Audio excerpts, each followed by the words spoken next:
अगर आज जगन्नाथ जी की कथा करनी है तो कुछ इम्पोर्टेंट पॉइंट्स हमें कवर करने हैं। जगन्नाथ जी की कथा तो अशेष है, कितनी सारी कहानियाँ हैं, सारे तो हम नहीं कंप्लीट कर सकते हैं। लेकिन जगन्नाथ जी के चरित्र के बारे में जब हम चर्चा करते हैं तो एक विशेष भक्त के बारे में तो चर्चा करनी ही चाहिए, नहीं तो ये कथा पूर्ण नहीं होती है। जिस तरह से हम जब श्री राम जी की कथा होती है तो हम लोग हनुमान जी के बारे में ज़रूर बात करते हैं। जब हम वामन देव की चर्चा करते हैं तो बलि महाराज की बात आती है। हम नरसिंह देव की चर्चा करते हैं तो प्रहलाद महाराज की बात ज़रूर आती है। हम अगर इस्कॉन के बारे में बात करें तो प्रभुपाद जी के बारे में ज़रूर बोलना होता है। तो उसी तरह से अगर हम जगन्नाथ जी के बारे में बात करते हैं तो इस भक्त के बारे में बात करना बहुत ज़रूरी है, और वो है जयदेव गोस्वामी। क्या किया है जयदेव गोस्वामी ने? गीत गोविंद का रचना की है, और हम सब जानते हैं कि गीत गोविंद जगन्नाथ जी को कितना प्रिय था। तो मैंने सोचा आज हम जयदेव गोस्वामी कौन थे, उनका जन्म कहाँ हुआ, और उनके साथ हुए जगन्नाथ जी की अनेक लीलाओं के बारे में हम चर्चा करेंगे। जयदेव गोस्वामी हमारे लिए इसीलिए भी विशेष है क्योंकि चैतन्य चरितामृत में भी कृष्णदास कविराज गोस्वामी मध्य लीला के 2nd चैप्टर में बताते हैं कैसे दिन रात चैतन्य महाप्रभु चंदीदास के भजन, विद्यापति के कृष्ण करनामृतम बिल्वमंगल ठाकुर का, और रामानंद राय के लिखा हुआ नाटक, और जयदेव गोस्वामी का गीत गोविंद, इसका बार बार वे श्रवण करते थे। उन्हें बहुत अच्छा लगता था, तो इसलिए हमारे लिए और भी इम्पोर्टेंट है। लेकिन इस गीत गोविंद की विडंबना ये है कि हम गीत गोविंद को गा तो सकते हैं, लेकिन गीत गोविंद समझने के लिए हमारी लेवल पे नहीं है। हम बहुत नीचे है, वो बहुत ही हायर लेवल पे है, बहुत ही उत्तम भक्तों के लिए है। तो इसीलिए आप देखोगे कि हम लोग कहीं भी गीत गोविंद के बारे में कोई प्रवचन नहीं होता है, उसकी डिटेल्स या उसको समझना। हालांकि हरिभक्ति विलास में कहा गया है कि विग्रह के सामने गीत गोविंद गाना चाहिए, लेकिन गीत गोविंद हम गा तो सकते हैं, बट भक्ति सिद्धांत सरस्वती ठाकुर और श्रील प्रभुपाद जी ने वार्निंग दिया है कि उसके मीनिंग को समझने की कोशिश मत करो, या उसके मीनिंग में जाओ ही मत। सिर्फ उसका पारायण कर सकते हैं, हम गा सकते हैं क्योंकि ठाकुर जी को बहुत पसंद है। अब क्यों हम नहीं गा सकते गीत गोविंद, उसके बारे में आगे आगे आएगा। पहले तो मैं बताना चाहती हूँ जयदेव गोस्वामी जो है वो केंदु बिल्व नाम के एक ग्राम में भोजदेव नाम के एक ब्राह्मण के घर में उनका जन्म होता है। उनकी माता का नाम है वामा देवी, और इनके जन्म के बारे में भी बहुत सारे मत है। कोई कहते हैं कि वे दक्षिण भारत से है, कोई कहते हैं वे उड़ीसा से है, कोई कहते हैं नहीं वो बंगाल से है। अब वो जहाँ से भी है हम ये मान के चलेंगे कि वो केंदु बिल्व नाम के ग्राम से है। भक्ति सिद्धांत सरस्वती ठाकुर भी कहीं कहे थे कि नहीं वो बंगाल से है, क्योंकि लक्ष्मण सेन महाराज जिनके साथ उनका काफ़ी नज़दीक के संबंध थे, वो लक्ष्मण सेन महाराज बंगाल के राजा थे। तो हम ये मानते हैं कि शायद उनका जन्म वहीं कहीं हुआ था। अब ये केंदु बिल्व नाम ग्राम में उनका जन्म हुआ था जयदेव गोस्वामी का, और उनके जीवन काल में सबसे ज़्यादा अगर हम उनकी कथा सुनते हैं तो 2 लोग का विशेष नाम आता है। एक उनकी पत्नी पद्मावती और दूसरा महाराज लक्ष्मण सेन। लक्ष्मण सेन के साथ उनका विशेष संबंध था। ये महाराज लक्ष्मण सेन की कहानी भी बहुत ही अद्भुत है, क्योंकि ये जो महाराज है उनके वंश में कोई भक्त नहीं है। उनके जो पिताजी थे बल्लाल सेन, वे भी भक्त नहीं थे, और बल्लाल सेन के जो पिताजी और दादाजी थे वे भी भक्त नहीं थे, वे निराकार ब्रह्म में मानते थे। उन दिनों में बंगाल में बुद्धिज़्म का बहुत बोलबाला था, तो सारे बुद्धम शरणम गच्छामि, ये सब संघम शरणम गच्छामि करते रहते थे। तो बल्लाल सेन के जो दादाजी है उन्होंने थोड़ा सा स्टेप लिया, बुद्धिज़्म को बंगाल से बाहर निकाला, और उन्होंने वहाँ पे जो है अद्वैतवाद की स्थापना की, लेकिन वो भी जो है भगवान के साकार रूप में नहीं मानते थे, वो भी निर्विशेष ही थे। उसके बाद में जो बल्लाल सेन जब राजा बने तो वे भी जो है वह तो उससे भी गए गुजरे थे, निराकार ब्रह्म तो नहीं, वे तांत्रिक विद्या में मानने लगे थे, तो वो तंत्र विद्या वगैरह करते थे। तो एक बार ऐसा हुआ कि लगातार 4 महीने तक वो राज्य में वापस आए ही नहीं, सब उनको ढूंढते रहे कहाँ है। तो किसी ने कहा कि गंगा के उस किनारे वे तंत्र मंत्र कुछ कर रहे हैं, किसी ने कहा नहीं नहीं वो तपस्या कर रहे हैं।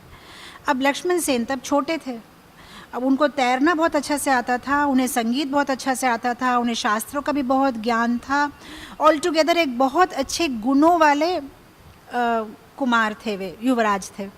तो उन्होंने क्या किया, वो जब सब बता रहे थे कि गंगा के उस और वो कोई तपस्या कर रहे हैं, तो वो गंगा में झांप लगाते हैं, गंगा में कूद जाते हैं और वो उस किनारे तक तैर के जाते हैं और ढूंढते हैं उनके पिताजी कहाँ हैं।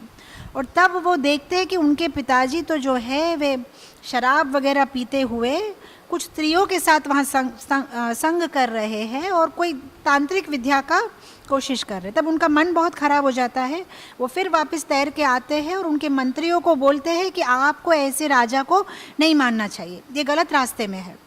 तो फिर मंत्री भी जो है वो सब वहाँ जाते हैं और ये दृश्य को देखते हैं और बल्लाल सेन से बात करते हैं कि तुम गलत मार्ग में जा रहे हो। तो बल्लाल सेन बोलता है कि मुझे और राज्य में इंटरेस्ट नहीं है, आप किसको देंगे राज्य, वो क्या करेंगे करो, मैं तो यहीं रहूँगा। तो फिर ये मंत्री लोग जो है इनकी छोटी उम्र में ही लक्ष्मण सेन को राजा बना देते हैं। अब लक्ष्मण सेन जो है अपना परिपालन करना शुरू करते हैं और वे जब काफ़ी यंग थे तब एक दिन जो है वे घूमते घूमते केंदु बिल्व ग्राम में पहुंच जाते हैं। अब इस केंदु बिल्व ग्राम में जयदेव गोस्वामी एक झाड़ के नीचे बैठे हुए भजन गा रहे हैं। उनका आवाज़ बहुत ही मीठा था और क्योंकि वह भगवान के शुद्ध भक्त थे, जब वे गाते तो सब रुक जाते।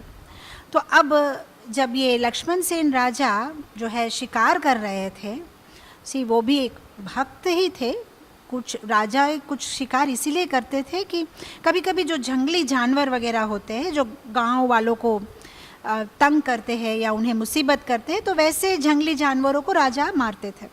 तो ये जब अपना धनुष निकालते हैं और बाण को मारते हैं, उन्होंने बाण केंद्रित किया था कोई और जगह पे, लेकिन जब जयदेव गोस्वामी गाना शुरू करते हैं तो बाण वहाँ छोड़ के जयदेव गोस्वामी की तरफ जाता है।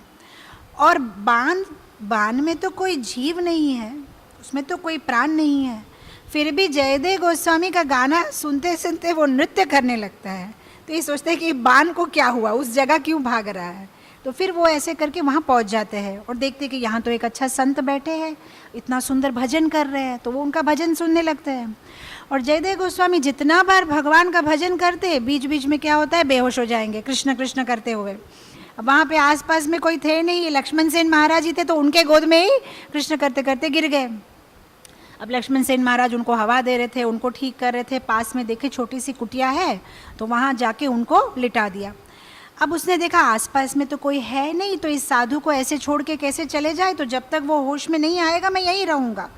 तो जैसे देखा कि वो होश में आ गए, तो जयदेव गोस्वामी जब होश में आए तो उन्होंने पूछा कृष्ण कहाँ है। अब इनको कुछ पता नहीं है, तो बोला कृष्ण कौन है, उसना भी उनका माइंड में नहीं है, होगा कोई उनका दोस्त वगैरह, यहाँ तो कृष्ण नहीं है। तो जैसे ही जयदेव गोस्वामी ने सुना यहाँ तो कृष्ण नहीं है, वो फिर से मूर्छित हो गए। अब लक्ष्मण सेन बोला, सोचा कि ये तो मेरा गलती हो गया, ऐसा नहीं बोलना चाहिए था, बोलना चाहिए था कृष्ण है। तो दूसरी बार जब वो मूर्छा से बाहर आए, उन्होंने पूछा कृष्ण कहाँ है। जयदेव गोस्वामी ने बोला ये तो यही है। तो जयदेव गोस्वामी ने बोला कृष्ण यही है, फिर मूर्छित हो गए। अब इसको लगा ये तो बड़ी समस्या हो गई, कृष्ण है तो मूर्छित हो जाते, कृष्ण नहीं है तो मूर्छित हो जाते, मैं तो यहीं बुरा फंस गया और आसपास में कोई है भी नहीं कि इसको मैं छोड़ के यहाँ पे चला जाऊँ।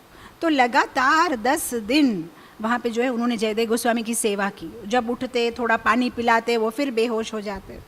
उसके बाद जब जयदेव गोस्वामी होश में आए, तब उन्होंने लक्ष्मण सेन से बहुत सारी अच्छी अच्छी बातें कही और उन्हें भगवान के बारे में बताया, और लक्ष्मण सेन काफ़ी कुछ सीखे और फिर वह अपने राज्य वापस चले गए। लेकिन राज्य में वापस जाने के बावजूद भी उन्हें हमेशा जयदेव गोस्वामी की याद आती। तो उन्होंने सोचा कि क्यों ना मैं उन्हें बोलूँ कि मेरे साथ रहे, मेरे राज्य में रहे। तो फिर जाते उन्हें इनवाइट करने के लिए कि आप आइए ना, मेरे साथ रहिए। तो जयदेव गोस्वामी बोलते मैं राजा के साथ तो नहीं रहूँगा, मैं यही ठीक हूँ, मैं आनंद में हूँ, मैं राजभवन में ऐसी बड़ी बड़ी जगह रहना मुझे अच्छा नहीं लगता। तो फिर लक्ष्मण सेन एक ऑप्शन देते हैं, पर क्यों ना आप चंपा घाटी में रहिए। जो चंपा घाटी अभी भी आप नवद्वीप मंडल परिक्रमा में जाओ तो आप उस जगह को देख सकते हो, बहुत सुंदर जगह है। तो आप चंपा घाटी में रहिए। तो क्यों चंपा घाटी में क्यों रहूं? तो कहते हैं कि वहाँ बहुत सारे अलग अलग साधु रहते हैं। तो इनकी चिंता ये थी कि घड़ी घड़ी मूर्छित हो जाने से कोई तो रहे आसपास में। तो आप चंपा घाटी में रहिए, वहाँ आसपास में बहुत सारे साधु हैं और सुंदर रमणीय स्थल है। चंपा हाटी माने मार्केट। तो वहाँ बहुत ज़्यादा चंपा के फूल उगते थे और वहाँ पे बेचते थे। तो बोलते आप वहाँ रहिए। ऑल्सो वो जगह बहुत ही अच्छी या तीर्थ मानी जाती है, क्योंकि सत्य युग में द्विजवानी नाथ को भगवान ने उधर दर्शन दिया था। तो बोला आप वहाँ रहिए। तो ये मान गए और वो चंपा घाटी में रहने लगे। अब लक्ष्मण सेन अपने उसमें, ये चंपा घाटी में। अब थोड़ा दिन के बाद क्या हुआ, जब ये भगवान का वहाँ चंपा घाटी में स्मरण कर रहे थे तो एक दिन चैतन्य महाप्रभु उन्हें वहाँ दर्शन देते हैं। अब आप नोट करिए, चैतन्य महाप्रभु का तब आविर्भाव नहीं हुआ था। जयदेव गोस्वामी तो चैतन्य महाप्रभु से 300 साल पहले आए हैं। तो उसका मतलब चैतन्य महाप्रभु का अभी आविर्भाव होने वाला था, लेकिन उसके पहले ही उन्होंने क्या किया, इनको दर्शन दे दिया। अब ऐसा रूप तो कभी जयदेव गोस्वामी ने सुना ही नहीं है। इतने सुंदर मुखार विंद गौरांग रंग के, वो बड़े बड़े हाथ, इतने सुंदर गौरांग महाप्रभु का रूप। बोला ऐसा सुंदर रूप तो मैंने आपका पहले कभी नहीं देखा। फिर ठाकुर जी उनको बताते कि मैं इसी रूप में आने वाला हूँ, अभी कलयुग में इसी रूप में मैं आने वाला हूँ, और मैं इसी जगह में नवद्वीप में इस चंपाहाटी में मैं बहुत सारी लीलाएं करने वाला हूँ। तो ये बहुत खुश हो जाते हैं कि मैं तो सही जगह पे आया हूँ जहाँ ठाकुर जी आने वाले हैं। लेकिन फिर गौरांग महाप्रभु बोलते हैं तुम ऐसा करो, तुम जगन्नाथपुरी चले जाओ। बोलते किस लिए जगन्नाथपुरी चले जाओ, जब आप यहीं आने वाले हो मैं यहीं रहूँगा। चैतन्य महाप्रभु बोलते नहीं, तो अब जगन्नाथपुरी जाओ, वहाँ जगन्नाथ जी की सेवा करो, मैं वहाँ भी आने वाला हूँ, मैं जगन्नाथपुरी में भी रहूँगा, तुम उधर जाओ। तो उनकी इच्छा तो नहीं थी, लेकिन जब ठाकुर जी का आदेश हुआ तो फिर वह चल पड़ते हैं।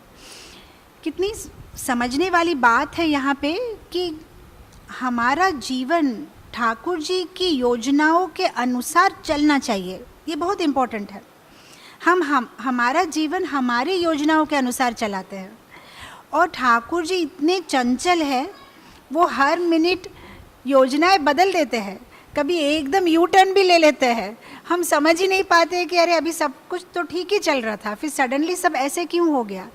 तो ये चंचल है ना, कभी भी अपनी योजनाएं बदल लेते हैं। लेकिन वो जब भी अपनी योजनाएं बदले, हम उनकी योजना के अनुसार चलने के लिए तैयार रहे। ये है भक्त का जीवन, है ना। बहुत सारे लोग बोलते माता जी हम लोग कितने अनफॉर्चुनेट है, जो लोग वृंदावन में रहते हैं वो लोग कितने लकी है, वो लोग व्रजवासी है, वो लोग वृंदावन में रहते हैं। लेकिन व्रजवासी का सही मतलब क्या है? व्रज माने जो चीज़ मूव होती है, हिलना चलना, उसको व्रज बोलते हैं। व्रजवासी माने वहाँ के लोग क्या करते हैं, चलते हैं। कैसे चलते हैं? कृष्ण की इच्छा के अनुसार चलते हैं, जहाँ अपना उनका कोई प्लान नहीं होता है। कृष्ण जैसे चलाते हैं वो वैसे चल पड़ते हैं, इसलिए उनको व्रजवासी कहा गया है ना। कृष्ण ने कहा इंद्र पूजा बंद करो तो बंद कर दिया, गोवर्धन पूजा करो तो गोवर्धन पूजा किया, आंखें बंद कर लो तो आंखें बंद कर ली गोपबाल ने। भगवान ने फिर क्या किया, सारी दवाग्नि अपने मुंह में ले ली। तो हम अगर सही मायने में व्रजवासी बनना चाहते हैं तो हमें क्या करना है? कृष्ण के योजनाओं के अनुसार हमें चलना है। कृष्ण क्या चाहते हैं, हमारी योजना नहीं, हमारी बुद्धि से नहीं। यहाँ पे जयदेव गोस्वामी चल पड़ते हैं और फिर वो जगन्नाथ जी के पास, जो जगन्नाथपुरी आ जाते हैं। अब जगन्नाथपुरी में रोज़ जगन्नाथ जी का दर्शन कर रहे हैं, और उनका जो प्रसिद्ध रचना है गीत गोविंद, गीत गोविंद बहुत विशाल रचना है। ये कोई एक दो भजन नहीं है, इसमें कम से कम 24 भजन है। और जिस तरह से हमारे श्रीमद् भागवतम में जैसे स्कंद होते हैं ना, वैसे इसमें भी 12 स्कंद है। स्कंद नहीं बोलते इसको, ये लोग सर्ग बोलते हैं। 12 सर्ग है और 12 सर्ग में 24 अलग अलग भजन है। और ये पूरी रचना करने के लिए जयदेव गोस्वामी को अराउंड 10 साल लगे थे, मतलब एक ही साथ में उन्होंने कंप्लीट नहीं किया, जैसे जैसे उनको वो लीलाएं दिखाई देती वैसे वैसे वे लीला लिखते जाते थे। तो अब जगन्नाथपुरी पहुंच गए। अब यहाँ पे क्या हो रहा था, वे तो ब्रह्मचारी थे ना, तो उनके लिए रसोई कौन बनाएगा, खाना वाना कौन बनाएगा, तो जहाँ जो प्रसाद पड़ा है वो खा लेते हैं। तो जगन्नाथपुरी में एक विशेष बात यह है कि प्रसाद को हमेशा पवित्र माना जाता है। अगर कुत्ता भी उस प्रसाद को छू ले तो उसके बाद में भी अगर वो प्रसाद बचा है तो कोई भी खाएगा, ऐसा नहीं बोलेगा कि नहीं ये तो किसी जानवर ने छू लिया है तो अब हम नहीं खा सकते। प्रसाद मतलब पवित्र। तो एक बार जगन्नाथ जी ने देखा कि जयदेव गोस्वामी बैठे हुए हैं वहाँ छोटे से कुंड में, जगन्नाथ जी का प्रसाद है तो वो भी खा रहे हैं, उसी में से एक कुत्ता भी खा रहा है। ठाकुर जी ने सोचा मुझे कुछ अरेंजमेंट करनी है इसके लिए, कोई इसका टेक केयर करे। अब कहानी यहाँ पे हम रोकते हैं। अब जाते हैं हम जयदेव गोस्वामी की पत्नी, उनका जन्म कैसे हुआ, तभी तो मिलेंगे ना दोनों। तो देव शर्मा नाम के एक ब्राह्मण थे, और कहाँ से थे वो, आंध्र से थे, आंध्र प्रदेश से। और उनको कोई बच्चा नहीं था, तो वे पति पत्नी गए जगन्नाथपुरी। और जगन्नाथपुरी का जो समुद्र है, जैसे उसको महादधी कहते हैं, बे ऑफ बंगाल जो है उसको महादधी कहते हैं, अरेबियन सी को जो है पश्चिम दधी कहते हैं। अब इस महादधी जो ओशन है, जो समुद्र है, उसमें भी सबसे पवित्र स्थान समुद्र का है जगन्नाथपुरी। मतलब समुद्र के पूरे किनारे पे या समुद्र में बहुत सारे तीर्थ स्थान है, लेकिन सबसे इम्पोर्टेंट है जगन्नाथपुरी धाम। तो इसीलिए माना गया है शास्त्र में भी कि जब हम जगन्नाथपुरी जाते हैं और वहाँ के समुद्र में अगर हम स्नान करते हैं तो उससे बड़ा तीर्थ कोई नहीं। अगर आप जगन्नाथपुरी जाओ और अगर आप जगन्नाथ जी के दर्शन ना कर पाओ तो लेकिन जगन्नाथ जी के जो पुरी का जो समुद्र है, अगर उसमें भी आप स्नान करो तो आपको सेम फल मिलता है। तो ये दोनों वहाँ स्नान करने लगे, स्नान कर रहे हैं, फिर बाहर आ रहे, फिर स्नान कर रहे, फिर बाहर आ रहे। तो वहाँ किसी पुजारी ने देखा, बोला तुम क्या कर रहे हो, पति पत्नी मर जाओगे ठंड से, नहा रहे हो फिर आ रहे हो फिर नहा रहे हो, सुबह से मैं देख रहा हूँ, शाम हो गई, तुम चाहिए क्या। नहीं नहीं हमको बच्चा चाहिए, किसी ने बोला कि ऐसा करने से जो है भगवान ठाकुर जी का अनुग्रह हमारे पे होगा। फिर पुजारी ने बोला ऐसा नहीं, तुम जाओ मंदिर में जाओ, ठाकुर जी के लिए कोई भेंट ले जाओ और उनका दर्शन करके उनसे मांगो। तो फिर वह एक क्या करते हैं, एक पद्म का फूल, कमल फूल लेके जाते हैं, जगन्नाथ जी का दर्शन करते हैं। अब जगन्नाथ जी का दर्शन मतलब भीड़ वगैरह होती है, सोचते जगन्नाथ जी ने हमारी बात सुनी या नहीं सुनी। तो वो क्या करते हैं, रात को मंदिर के बाहर ही दोनों लेट जाते हैं। अब रात को सपने में दोनों पति पत्नी क्या देखते हैं, जगन्नाथ, बलदेव, सुभद्रा और सुदर्शन चक्र विग्रह पूरा पूरा ऐसे चल के उनके पास आ रहा है। अब इमेजिन करिए कितना सुंदर, दोनों पति पत्नी को सेम सपना, जगन्नाथ जी ऐसे ऐसे करके चल के आ रहे हैं। बोलो तुमको क्या चाहिए, अभी दोनों बोलते हैं हमें बच्चा चाहिए। तो बलदेव पूछते क्या चाहिए, बेटा या बेटी। तो बोलते जो भी हो, लेकिन हम एक वादा करते हैं, जो भी होगा बेटा या बेटी हम आपकी सेवा में लगा देंगे। तो फिर बलदेव पूछते अगर हमारी सेवा में लगा रहे तो तुमको चाहिए क्यों। तो बोलते नहीं नहीं हमें एक आनंद, बच्चे को बड़े करने का एक आनंद चाहिए, उसके बाद जब सही उम्र हो जाएगी हम आपकी सेवा में अंकित कर देंगे। और जब सपना खुलता है दोनों पति पत्नी का बहुत खुश, एक दूसरे से शेयर करते तुम्हें भी यही सपना आया, मुझे भी यही सपना आया। और फिर वहाँ से जो है और थोड़े तीर्थ में वो जाते हैं और फिर उनको बेटी का जन्म होता है, पद्मावती। अब ये पद्मावती नाम क्यों दिया, क्योंकि भगवान को पद्म दिया था और भगवान ने क्या किया, उनको सुंदर सी बेटी प्रदान की। और पद्मावती राधा रानी का भी दूसरा नाम है, तो बेटी का नाम पद्मावती रखते हैं। अब ये पद्मावती क्योंकि जगन्नाथ जी का प्रसाद है, इतनी सुंदर और इतनी सुशील, इतनी गुणवती, ऐसी कोई चीज़ नहीं है जो पद्मावती को नहीं आती। खाना बनाना बोलो एक्सपर्ट, गाना बोलो एक्सपर्ट, नाचना बोलो एक्सपर्ट, और सुंदर स्वभाव, स्त्री का जैसे स्वभाव होता है, बहुत ही विनयी, कोई अहंकार नहीं। तो बहुत खुश, माँ बाप उनको बड़े कर रहे हैं। अब जब उसकी उम्र आ गई शादी की, तब इनको याद आया कि हमें तो इनको जगन्नाथ जी को अंकित करना है, तो लेके गए जगन्नाथ जी के पास। देखिए कितनी सुंदर बात, भगवान से जो प्रॉमिस किया पूरा किया। तो लेके गए जगन्नाथ जी के पास और बोला कि भाई आपको मैंने प्रॉमिस किया था, तो ये रही मेरी बेटी, अब आप जो करेंगे करिए। हाँ सी वही, अगर हमारे जीवन में ऐसा हो तो हम सोचेंगे कि वो तब की बात और थी, अब कैसे हो सकता है, प्रॉमिस फुलफिल करने में तो हम बहुत वीक है। तो लेकिन ये एकदम बोले कि ये रहे, आपको जो प्रॉमिस किया था अब आप इसका क्या करेंगे करिए। अब उन दिनों में एक प्रथा थी देवदासी की प्रथा। देवीदासी की प्रथा मतलब कुछ स्त्रियों की या कुछ लड़कियों की शादियां नहीं किया जाती थी, उनको भगवान की सेवा में अंकित किया जाता था। जगन्नाथ जी वहाँ पे बोला नहीं नहीं, तुम्हारी बेटी के लिए मेरा कोई दूसरा प्लान है। तो क्या प्लान है? बोला देखो तुम बाहर जाओ और वहाँ पे तुम देखोगे, गली के उस पे तुम देखोगे जयदेव गोस्वामी नाम का एक भक्त है जो बहुत सुंदर गाता है भजन, मेरा भजन गाता है। तुम ऐसा करो, तुम्हारी बेटी को उसको दे दो, उससे तुम शादी करवा दो। तो बोला ठीक है। तो वो अपनी बेटी को लेके गया, सब जगह ढूंढ रहा है कौन है जयदेव गोस्वामी। फिर देखा कोई एक साधु बैठा हुआ है, भजन गा रहा है। बोला तुम्हारा नाम जयदेव गोस्वामी है? बोला हाँ मेरा नाम जयदेव है, बोलिए। बोला कुछ नहीं, बधाई हो, तुम्हारी शादी हो गई है, ये तुम्हारी पत्नी है, मैं चला। बोला क्या? एक मिनट, हेलो हेलो, एक मिनट। चले गए इसको वहाँ पे छोड़ के, और ये प्रणाम कर रही है स्वामी। बोलते तुम एक्सक्यूज़ मी, मैं तुमको नहीं रख सकता, मेरे पास कुछ भी नहीं है।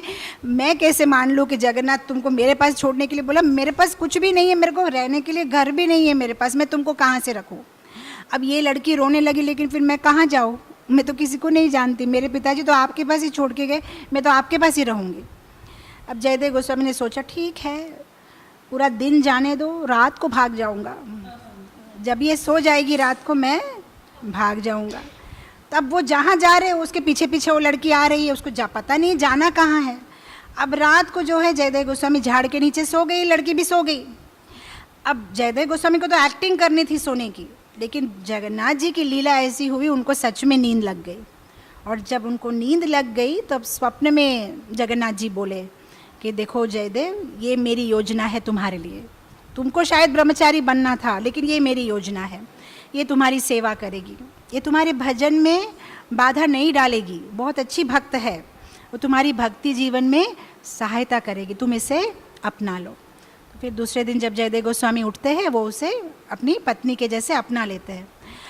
अब अकेले थे तब ठीक थे, अब पत्नी है तो अब सब कुछ चाहिए, सारी अरेंजमेंट्स चाहिए।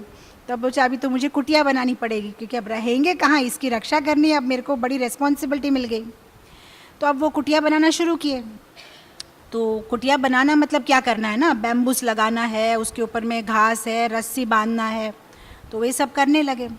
तो ऊपर में वो रस्सी बांध रहे थे और नीचे से जो है उनकी पत्नी उनको रस्सी दे रही है, लकड़ी दे रही है, तो सब कुछ हो रहा है।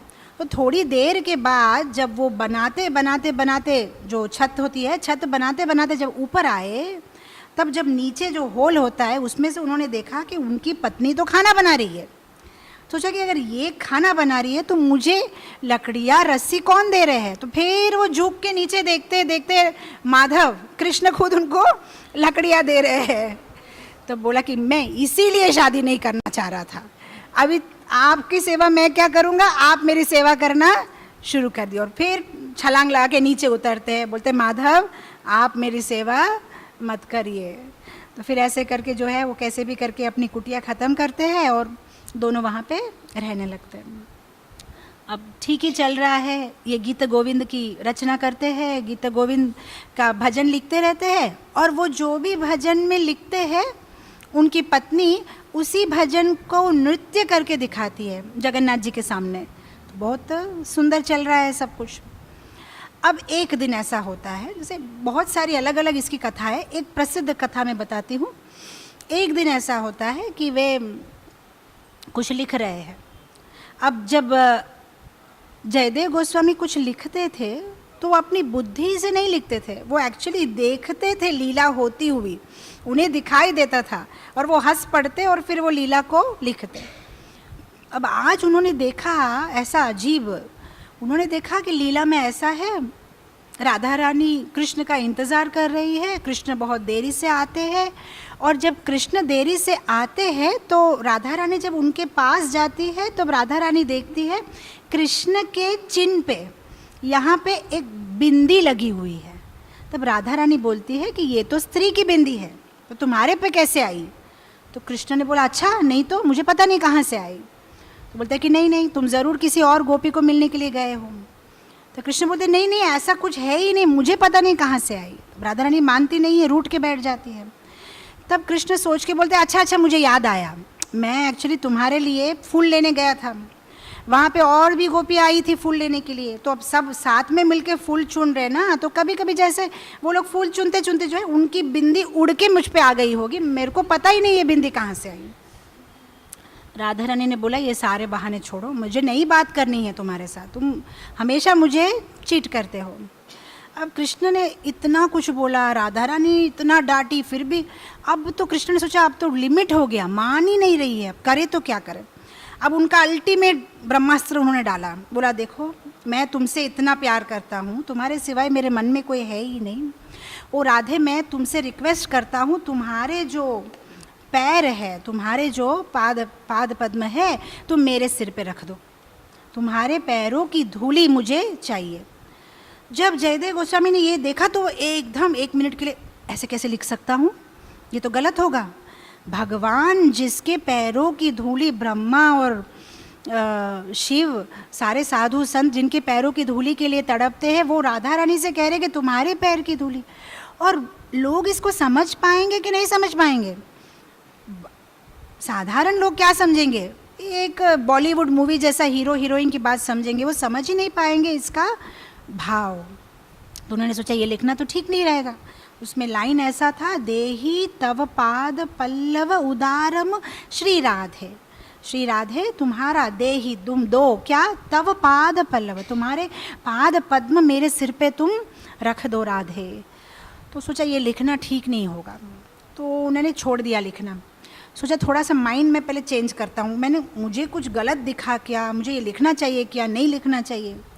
तो उन्होंने अपनी पत्नी को बोला कि देखो मैं ऐसा हूँ, मैं नहा के आता हूँ नदी में, आने के बाद जो है मैं लिखूँगा। पत्नी ने बोला ठीक है, वो चले गए नहाने के लिए। अब जयदेव गोस्वामी जब भी नहाने के लिए जाते हैं कम से कम 4-5 घंटा लगता है, क्योंकि वो जब नहाने के लिए जाएंगे वहाँ नदी को देखेंगे, फिर नदी को देखेंगे तो बोलेंगे ये तो यमुना है, फिर यमुना से उनको कृष्ण याद आएंगे, फिर कृष्ण से वो कोई भजन गाएंगे, फिर भजन गा के रोते हुए वहीं बैठ जाएंगे, फिर कोई याद कराएगा आप नहाने के लिए आए, अच्छा अच्छा मैं नहाने के लिए आया था ना, हाँ हाँ ठीक है, ऐसा तो 3-4 घंटे तो मिनिमम उनको लग जाता है। उनकी पत्नी को भी आदत ही है, अब 3-4 घंटे के बाद ही आएंगे, लेकिन इस बार आधा घंटे में आ गए। दरवाज़ा नॉक किया, पत्नी ने खोला, बोला आप इतनी जल्दी आ गए? बोलता हाँ आज मैं जल्दी नहा लिया, मुझे वो लिखना है ना। तो बहुत अच्छा। तो अपनी पत्नी ने बोला कि पहले प्रसाद ले लीजिए, ऑलरेडी देरी हो गई है। बोला ठीक है। तो उसने प्रसाद लिया। प्रसाद लेने के बाद में वो कमरे में गए, उन्होंने अपना लाइन लिखा और फिर वे सो गए। अब उनकी पत्नी की जो आदत थी, एक्चुअली ये हमारा भारतीय कल्चर है कि पहले पति खाने के बाद ही जो है पत्नी खाती थी, पति को गुरु मानते थे। अब तो मुझे ये बोलने में ही डर लगता है, पिछली बार मैंने कुछ बोल दिया, इतने लोग तो गालियाँ देने लगे। मैंने इतना ही बोला था कि पति को नाम से नहीं बुलाते, उसमें तो मेरे को इतने लोग नेट पे डांट दिए। बोला अगर पति को नाम से नहीं बुला सकते तो पति को भी पत्नी को नाम से नहीं बुलाना चाहिए। मैंने बोला नमस्कार, मैं और बोलूँ ही ना ये सारी बातें। तो अब ये है, तो उन दिनों में ऐसा था। मैं किसी को भी नहीं बोल रही हूँ ऐसा फॉलो करने के लिए, मुझे कोई गाली मत दीजिएगा, लेकिन जो भक्त लोग हैं ऐसा फॉलो करना ठीक रहेगा। तो पति खाने के बाद खाना चाहिए। तो पति ने खाना खा लिया तो वो खाने लगे। अब जब वो प्रसाद ले रही थी तब आए हमारे ओरिजिनल जयदेव गोस्वामी। उन्होंने दरवाज़ा खटखटाया। अब दरवाज़ा खटखटाया तो ये अब खाने में मस्त थी, तो देखा यूजुअली तो 1 मिनट में जो है उठ के खोल देती है। तो इन्होंने खिड़की से देखा तो ये खाना खा रही है। जयदेव गोस्वामी बोला पागल तो नहीं हो गई, मेरे को खिलाए बिना खा लिया। तो वो और भी ज़ोर ज़ोर से खटखटा रही है। अब उनकी पत्नी ने दरवाज़ा खोला। दरवाज़ा खोलने से वो चक्कर खा गई। बोला आप बाहर कैसे आ गए? तो इमीडिएटली जो है उसको लगा कुछ तो प्रॉब्लम है, कोई अजनबी है। इमीडिएटली दरवाज़ा उसने बंद कर दिया। जयदेव गोस्वामी बोला कि तुम ये क्या कर रही हो, दरवाज़ा खोलो, आप कौन हैं? तो फिर वो खिड़की के पास से आए। बोला तुम ऐसा क्यों कर रही हो, दरवाज़ा क्यों नहीं खोल रही हो? बोला मुझे समझ में नहीं आए, आप तो 1 मिनट। तो वो फिर अंदर भागी, कमरा खोला, देखा वहाँ पे हमारे ठाकुर जी सो रहे हैं, जयदेव गोस्वामी के रूप में जो आए थे वो सो रहे हैं। फिर बाहर आई, खिड़की से देखी, फिर जयदेव गोस्वामी, उसको समझ में नहीं आ रही दो दो यहाँ कहाँ से आ गए। वो दरवाज़ा नहीं खोल रही है। जयदेव गोस्वामी खिड़की के बाहर से बोल रहे हैं कि लोग देख रहे हैं, तुम दरवाज़ा नहीं खोल रही हो, कब से क्या सोचेंगे, दरवाज़ा खोलो। अब ये बोल रहे कि आप कौन है। अब जयदेव गोस्वामी ने बोला कि कहीं तुमने मेरा रचना पढ़ ली क्या? पहले तो लोग सोचते थे कि मैं बावला हो गया, मुझे लगता तुम बावरी हो गई हो, ऐसा क्वेश्चन क्यों पूछ रही हो? मैं हूँ तुम्हारा पति, दरवाज़ा खोलो, लोग देख रहे, मुझ पे हंस रहे, दरवाज़ा खोलो। इसने सोचा ठीक है पहले दरवाज़ा तो खोलती। दरवाज़ा खोला, फिर से बंद करके इनको बिठाए, बोला आप कौन है। फिर उसको बोला एक मिनट इधर आइए मेरे साथ, उसको लेके गई अंदर में। अंदर का जब दरवाज़ा खोला, इस बार ठाकुर जी गायब। अब ये सब जगह ढूंढ रही है, पलंग के नीचे, पलंग के पीछे, दरवाजे के पीछे। उसका पति बोल रहे हैं तुम क्या ढूंढ रही हो? बोला मैं आपको ढूंढ रही हूँ। बोला क्या? मैं तुम्हारे सामने खड़ा हूँ और तुम मुझे ढूंढ रही हो? तुम पागल हो गई हो, बैठो थोड़ा आराम से। तो मैं आपको कैसे बताऊँ, अभी तो आप आए, आपने खाना खाया, आप कमरे में गए, आपने कुछ लिखा। जयदेव गोस्वामी बोला एक मिनट चुप रहो। तो जयदेव गोस्वामी ने इमीडिएटली खोला, कहाँ है उनके जो पत्ते जिस पे वो लिखते थे, और तब उन्होंने खोला वो पत्ता। तब देखा कि जो लाइन वो लिखने के लिए डर रहे थे, ठाकुर जी ने खुद वो लाइन लिख दी, देही तव पाद पल्लव उदार श्री राधे। तब जयदेव गोस्वामी क्या हुआ, पद्मावती बोल के वो, अब पद्मावती को तो आदत ही था, जब पद्मावती बोले तो पद्मावती बुला रहे हैं। पद्मावती मतलब अभी वो बेहोश होने वाले, वो तकिया लेके रेडी है, yes Prabhu I am ready. अभी गिर गए उसकी गोद में, तकिया वकिया लगा दिया, उसको हवा दे रही है, आदत हो गई। अब उसकी पत्नी थी तो उनको तो पता ही है, वो जब पद्मावती बोलते मतलब गिरने वाले हैं अभी। तब बोला, थोड़ी देर के बाद भी जब उनको होश आया, तब बोले कि किसने लिखा, तुमको समझ में आया कुछ बात, किसने लिखा? बोले किसने लिखा? होगा कोई मैजिशियन। तब वो एकदम उठ गए, वो तो वही बात राधा रानी ने कृष्ण के लिए बोली थी, कृष्ण एक मैजिशियन है, साइड हटो चलो मुझे और लिखना है। लिखने लगे। तो ऐसे इतनी सुंदर सुंदर कहानियाँ हैं, कैसे गीत गोविंद भगवान को इतना प्रिय था, वो खुद ही जो है दिखा देते थे लीला, वो जो चाहते थे कि जयदेव गोस्वामी लिखे। तो एक बार जयदेव गोस्वामी को ऐसा ख्याल आया कि मैं लिख तो रहा हूँ, लेकिन अगर ये जगन्नाथ जी को ऑफर करे, अगर उनके सी गीत गोविंद है क्या? Geet Govind is song of separation. Radha Rani को, कृष्ण को राधा रानी के लिए जो विरह, राधा रानी को कृष्ण के लिए जो विरह, विरह का गीत है वो। तो उन्होंने सोचा कि जगन्नाथ जी का रूप क्या है?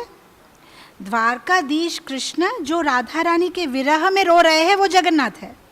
तो अगर उनको ये गीत गोविंद के जो वर्ष है उनको अर्पण किए जाए तो वह कितने खुश होंगे। तो सोचा कि पर ये मैं पत्ते वत्ते अगर जगन्नाथ जी को लगा दूंगी तो उनको चोट लगेगी, तो मैं ऐसा करता हूँ ये पूरा गीत गोविंद एक कपड़े में लिख देता हूँ। इस कपड़े में लिखने के बाद वो कपड़ा जो है ठाकुर जी को शाल के जैसे उड़ा देंगे। अच्छा है, वो अपने गांव गए केंदू बिल्वा, वहाँ पे कुछ दर्जियों को पकड़ा, बोला मैं बोलूँगा आप लोग उसको जो है वीव करते हैं ना, वीवर्स जो है उसको आप छापते रहो। बोला ठीक है, बहुत सुंदर से चल रहा है काम, वो बोल रहे हैं और ये लोग सब जो है उसका सिलाई कर रहे, वीविंग कर रहे। सारे गीत गोविंद के जो अलग अलग वर्सेस है वो सारे कपड़े में होता जा रहा है। मैंने सुना था 7-8 पूरी साड़ियाँ लग गई वो सारे गीत गोविंद के वर्सेस लिखने में, तो वो लिखते जा रहे हैं। अब उस बीच में गीत गोविंद में जो वर्स नहीं था, जो था ही नहीं श्लोक, ऐसा कोई श्लोक जयदेव गोस्वामी के मुँह से निकल गया, शायद ठाकुर जी की प्रेरणा थी। अब वो श्लोक का मतलब ये था कि कंस के जो दुश्मन है माने कृष्ण, कंसारपि संसारम, कंस के जो दुश्मन है कृष्ण, उनका हृदय राधा रानी के प्रेम से ऐसा बंधा हुआ है कि 60 करोड़ गोपियों को रास करते हुए छोड़ के वे राधा रानी के लिए पीछे चले गए, राधा रानी को खोजने के लिए चले गए। इतनी है महिमा हमारी राधा रानी की। 60 करोड़ गोपियों को छोड़ दिए रास में, ठाकुर जी राधा रानी के पीछे पीछे चले गए। ऐसी है हमारी राधा रानी। अब जयदेव गोस्वामी ये शब्द आधा पूरा करते हुए फिर से मूर्छित हो गए। ये दर्जी लोगों को तो आदत ही था, जब भी वो मूर्छा होते हैं टी ब्रेक, वो थोड़ा मूर्छा के बाद में आएंगे तब तब तक थोड़ा चाय वाय पी लो, फिर वो उठ जाएंगे। अब इस बार वो ब्रेक ले रहे कि ये तो मूर्छित है, उठेंगे, तब देखा कि कोई और जो है गीत गोविंद गाता हुआ उधर आ रहा है बहुत सुंदर तरीके से। तो बोला रे रे रे तुम इधर आओ, अभी तक तो ये गीत गोविंद के छपा भी नहीं है, किसी को पता भी नहीं है, तुमको कहाँ से पता चल गया, कितना सुंदर तुम गा रहे हो। बोलते ये क्या बड़ी बात है, मेरे को इसके बाद में क्या लिखना है वो भी पता है। तो तू कैसे पता है? मैं तो सब जानता हूँ। सब जानने का मतलब क्या है? बोलते नहीं नहीं ऐसा कुछ नहीं, एक्चुअली मैं जयदेव गोस्वामी का बड़ा भाई हूँ, मेरा नाम कृष्णदेव है, जयदेव का बड़ा भाई कृष्णदेव। बोलता अच्छा, बहुत अच्छा, तो फिर हमारा काम जल्दी हो, क्योंकि ये भाई साहब तो घड़ी घड़ी मूर्छित हो जाते हैं, हमारा काम रुक गया, आप बोलो हम फटाफट कर लेते हैं। अब कृष्णदेव गाने लगे, इसके बाद ये, इसके बाद ये, इसके बाद ये, पूरा कंप्लीट हो गया गीत गोविंद। और उसके बाद जब वो लास्ट में कर रहे तब ये उठ गए। अब बोले अरे ये उठ गए, तब तक हमारे कृष्णदेव गायब। अब जयदेव गोस्वामी बोले अच्छा तो कहाँ थे हम लोग? नहीं कहाँ थे नहीं, हो गया। हो गया मतलब मेरी रचना है, मेरे और मेरी पत्नी के सिवाय किसी को पता भी नहीं है ये रचना। तो नहीं नहीं वो आपके बड़े भाई आए थे। कौन बड़ा भाई? मेरा कोई बड़ा भाई नहीं है इस दुनिया में। नहीं आपके बड़े भाई आए थे ना कृष्णदेव, उन्होंने सब बता दिया। फिर जयदेव गोस्वामी बोले अच्छा अच्छा, तो ठाकुर जी आके खुद ही डिक्टेट करके चले गए। अब जयदेव गोस्वामी सोच रहे मैंने बना तो लिया सब, लेकिन अब परमिशन कहाँ से मिलेगी? ठाकुर जी को, जगन्नाथ जी को कुछ भी ऑफर करना है तो राजा की परमिशन मिलनी चाहिए। अब उस दिन जगन्नाथ जी ने क्या किया, राजा के सपने में आ गए। राजा को बोला कि मेरा भक्त जयदेव जो है मेरे लिए गीत गोविंद के सारे श्लोक वगैरह जो है एक साड़ी में वीव कर रहा है, तुम उसको लेके आओ, मुझे तो वही पहनना है, मैं तो वही पहनूंगा। और फिर जो है राजा केंदु बिल्व गांव में उसको ढूंढते ढूंढते आते हैं कि कहाँ है जयदेव, और फिर बोलते कि हमको जगन्नाथ जी ने भेजा है, लाओ दो, तुम्हारी वो जो साड़ियाँ तुमने बनाई है दे दो। जयदेव गोस्वामी बहुत ही खुश। अब वो सारी साड़ियों को पालकी में बाजे गाजे के साथ एकदम सब कीर्तन करते करते हुए लेके जाते हैं जगन्नाथपुरी, और फिर वहाँ पे भगवान को रोज़ रात को जो है उसको गीत गोविंद लिखा हुआ को उड़ा देते हैं। अब वहाँ के जो राजा थे, पॉलिटिशियन, वो लोग तो भक्त थे। अब एक दिन राजा आए मंगलारती में, मंगलारती में देखा कि ठाकुर जी पूरे फटे हुए कपड़ों में, मट्टी धूल एकदम। राजा एकदम सरप्राइज, क्योंकि पुरी में जो है स्पेशली रात का जो दर्शन होता है 12 बजे का, बड़ा श्रृंगार बोलते हैं, वो बहुत सुंदर करते हैं। इस बार हम जब पुरी गए थे, हमको पुजारी ने बताया था कि आप लोग रात के 12 बजे के दर्शन में आओ, लेकिन हम जा नहीं पाए हम लोग। तो वो स्पेशली पुजारी बता रहा था कि रात को 12 बजे जो श्रृंगार होता है, पूरा दिन में ऐसा श्रृंगार नहीं होता जो रात को 12 बजे। बहुत सुंदर फूलों से सजाते हैं। उल्टा है ना, किसी को भी सुबह सजाते हैं, सुबह दर्शनार्थी में सजाते हैं, रात को सोने के टाइम पे क्यों सजाते? नहीं, उसके पीछे कारण ये है कि रात को जाते हैं ना रासलीला करने के लिए, सारे गर्लफ्रेंड्स को मिलने के लिए, इसलिए अच्छा से सजाते हैं। नहीं सजाए तो डांट लगाएंगे पुजारी को, मुझे मिलना है 60 करोड़ गोपियाँ खड़ी एकदम परफ्यूम डाल के एकदम बढ़िया से सजाते हैं। तो इसलिए रात का जो 12 बजे का सजना होता है एकदम बढ़िया से सजा के उनको रखते हैं। तो अब मंगलारती में तो सुबह आप देखोगे तो अच्छे लगेंगे, लेकिन इस बार देख रहे फटे फुटे कपड़े। राजा ने पुजारी को बुलाया, तुम्हारा माथा खराब हो गया, क्या किया तुमने? पूरा धूला मट्टी, फटे हुए कपड़े। पुजारी एकदम पूरा शिवर हो रहा है, मेरा विश्वास करें मैंने कुछ नहीं किया, जैसे हमेशा बड़ा श्रृंगार होता है वैसा ही बड़ा श्रृंगार हो रहा, मुझे पता नहीं कहाँ से ये फूल वूल सब निकल गए। अब राजा ने बोला कि मैं ये बात को मानता नहीं हूँ, उस पुजारी को जो है कारागार में डाल दिया कि तुम कहीं तो तुम्हारी केयरलेसनेस हुई है। अब उस दिन रात को राजा के सपने में जगन्नाथ जी आए। अब ये बात सुनने में आपको आश्चर्य नहीं लगना चाहिए, क्योंकि उन दिनों में जो राजा थे पुरी के, वो इतने अच्छे भक्त थे, बहुत बार जगन्नाथ जी उनके सपने में आते हैं, हर चीज़ उनको बताते हैं, कोई बड़ी बात नहीं है। और राजा के सपने में जगन्नाथ जी आए और उनको बताया कि भाई पुजारी की कोई गलती नहीं है, रोज़ के जैसे मेरा बड़ा श्रृंगार किया था, लेकिन पद्मा नाम की एक लड़की है दूर एक गांव में, जो रोज़ रात को बेगुन का जो ये होता है गार्डन होता है, उसमें बेगुन तोड़ने जाती है रात को। और जब वो बेगुन तोड़ने जाती है तो वो गीत गोविंद गाती है, और मुझे तो गीत गोविंद सुनना बहुत अच्छा लगता है, तो मैं उसके पीछे पीछे चला जाता हूँ। लेकिन मेरे शरीर से जो चंदन और अगरू की सुगंध आती है ना, वो घड़ी घड़ी पीछे देखती है कि कोई मेरे पीछे आ रहा है क्या, इतनी सुंदर सुगंध कहाँ से आ रही है। और कभी कभी मेरा छाया देख लेती है, तो इसलिए मैं क्या करता हूँ, वो जितना बार पीछे देखते मैं छुप जाता हूँ। अब मैं जब छुप जाता हूँ ना, तो वहाँ बहुत ज़्यादा कांटे हैं, वो कांटों से मेरा कपड़ा जो है फट जाता है। और जब तक कि मैं उसके पीछे पीछे पूरा गीत गोविंद सुनूंगा, सुबह सुबह पुजारी यहाँ पे शंख बजा देता है। अब उसने शंख बजाया और अगर मैं नहीं हूँ ऑल्टर में तो सबको चिंता हो जाएगी, इसलिए मैं भागता भागता पहुँचता हूँ। कभी कभी गिर जाता हूँ तो लग जाती है नाक पे, इसलिए सब मट्टी मट्टी हो गया मैं। राजा ने बोला आप ऐसे मत जाइए ठाकुर जी, आपको जो चाहिए मैं यहीं अरेंजमेंट करूँगा। तो जगन्नाथ जी बोले मुझे तो उसी से सुनना है, मैं तो पद्मा से ही सुनूंगा, वो जितनी भक्ति से गीत गोविंद गाती है मैं तो उसी से सुनूंगा। अब राजा ने बोला ठीक है, हम ढूंढते वो पद्मा कहाँ है। अब वो पूरे राज्य में ढूंढे वो पद्मा कहाँ है, वो लड़की जो गीत गोविंद गाती है, और फिर ढूंढ के उसके पूरे परिवार को जगन्नाथपुरी में लेके आए। बोले आपको राजा सब कुछ देगा, रहने की जगह, खाना पीना सब कुछ, कुछ नहीं करना है, बस रोज़ रात को आपकी बेटी जो है पद्मा, उसको जगन्नाथ जी के पास भेजो, वो गीत गोविंद गाएगी और जगन्नाथ जी सुनेंगे। तो समझ में आ रहा है ना कि जयदेव गोस्वामी द्वारा रचना की गई ये गीत गोविंद भगवान को कितना प्रिय था, बहुत ही प्रिय था भगवान को। अब एक कलयुग की मैं कहानी बताऊँ, रिसेंट कहानी। बहुत वर्ष पहले एक धनी आदमी रहता था पुरी में, और उसके घर में जो है चोरी हो गई। अब जब चोरी हुई तो चोरों ने, जो 4 चोर थे, उन्होंने सब कुछ चोरी कर लिया। अब उसके साथ साथ उसके घर में शालिग्राम की शिला थी, वो भी चोरी कर ली। अब ये तो सब डकैत लोग हैं, इनको भक्ति शास्त्र ऐसा कुछ तो उनको पता रहता नहीं। अब चोरी करने के बाद जब सब कुछ वो लोग डिवाइड कर रहे थे, तुम इतना ले लो, ये तुम्हारा, ये तुम्हारा, तब शालिग्राम शिला को देख के ये लोग बोलने लगे इस पत्थर का क्या करें, ये तो कोई काम का नहीं लगता, ना हीरा है, ना चांदी है, ना मोती है, क्या है ये। अब एक दूसरे को डॉज करने लगे, तुम रख लो, तुम रख लो। बोले मैं क्यों रखूँ, तुम रख लो। कोई रखना नहीं चाहता, इस पत्थर का करे क्या करे।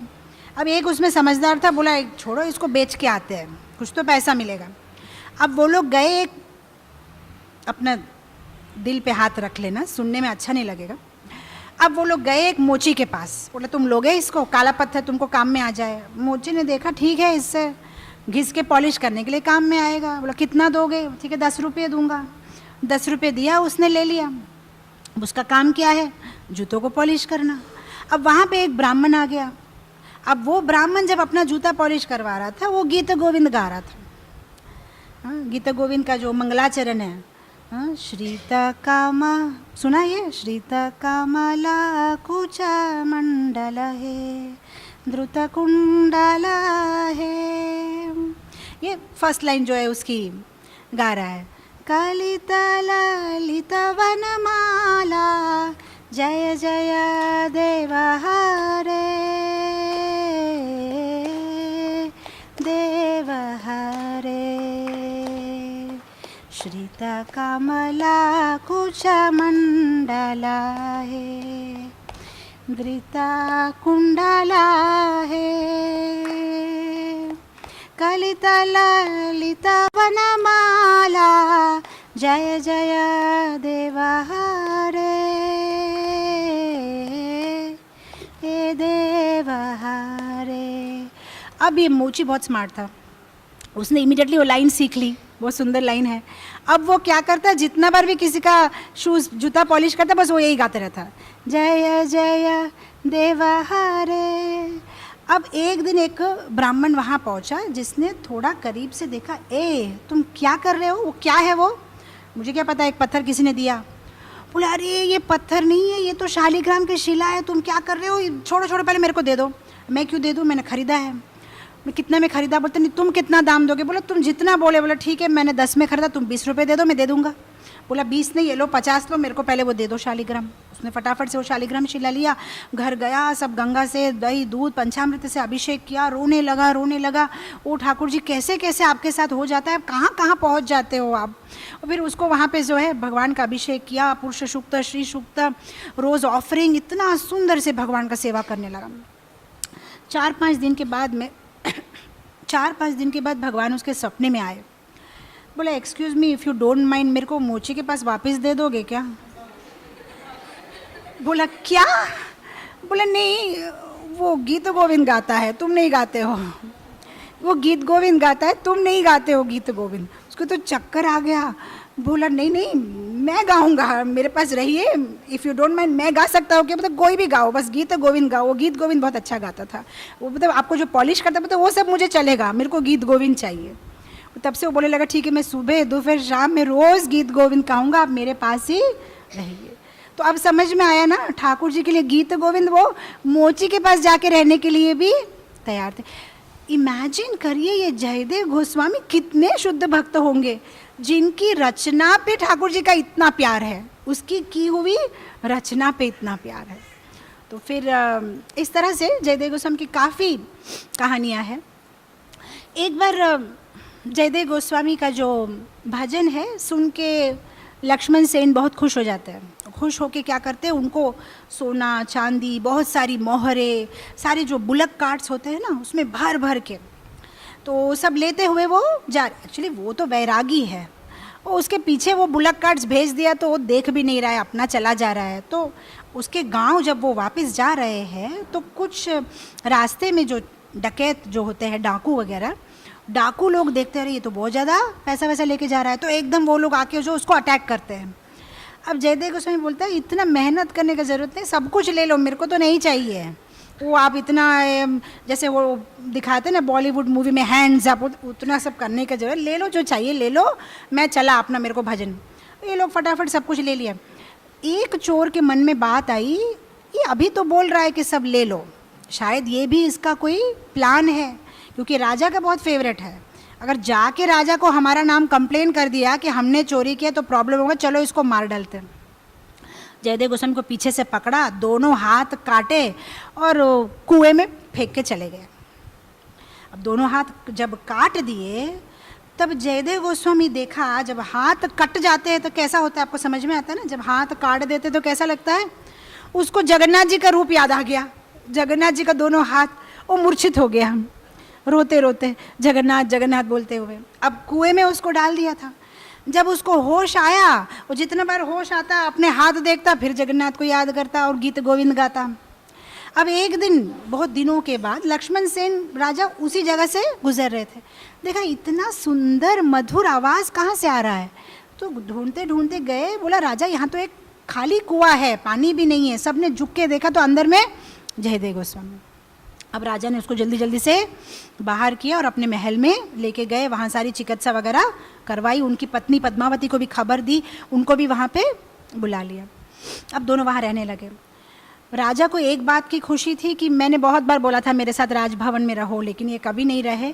अब इस सिचुएशन की वजह से मुझे चांस मिला उनकी सेवा करने के लिए, तो उनके साथ रहने लगे। अब उनको राज पुरोहित घोषित किया गया, उनको राज पुरोहित बना दिया। अब वो जैसे बोलते वैसे करते। अब राजा ने बहुत बार बोला कि आप तो ठाकुर जी के इतने शुद्ध भक्त हैं, अगर आप मांगो कि ठाकुर जी मुझे मेरे हाथ वापस चाहिए, भगवान ऐसे ही दे दे, आप क्यों नहीं मांगते। अरे मुझे तो कोई विशेष उपयोग नहीं लगता हाथ का, भगवान को तो मन से याद करना है, मुंह से गाना, मेरे हाथ का मेरे को क्या करना, मेरे को नहीं चाहिए। अब राज पुरोहित थे तो राजा को गाइड करते थे क्या करना चाहिए क्या नहीं करना चाहिए। तो एक दिन जयदेव गोस्वामी ने बोला देखो, एकादशी का अगर तुम्हें पूरा पूरा फल प्राप्त करना है तो द्वादशी के दिन ब्राह्मणों को दान करो, ब्राह्मणों को भोजन कराओ, तो तुम्हारा एकादशी का फल मिलेगा। तो उसने लक्ष्मण सेन ने सबको बुला दिया कि मेरे राज्य में जितने भी ब्राह्मण हैं सब आइए, सबको मैं आज दान दूंगा। अब वो जो 4 डाकू थे जिन्होंने जयदेव गोस्वामी का हाथ काट दिया था, बोला अरे बहुत अच्छी बात है, राजा खुद देने वाले हैं, तो बन गए ब्राह्मण, पहन लिया ब्राह्मण थ्रेड, बन गए ब्राह्मण और उस चेंज करके लाइन में लग गए दान के लिए। अब जब दान दे रहे हैं तो जयदेव गोस्वामी यहाँ बैठे हैं, पास में लक्ष्मण सेन है और दान दे रहे हैं। जब ज़्यादा पास में आ गए तब डाकू ने देखा अरे ये तो वही है जिसका हाथ हमने काट दिया, अरे अब तो फंस गए, अब तो वो बता देगा राजा को कि ये लोग ही है जो मेरा हाथ काट रहे हैं।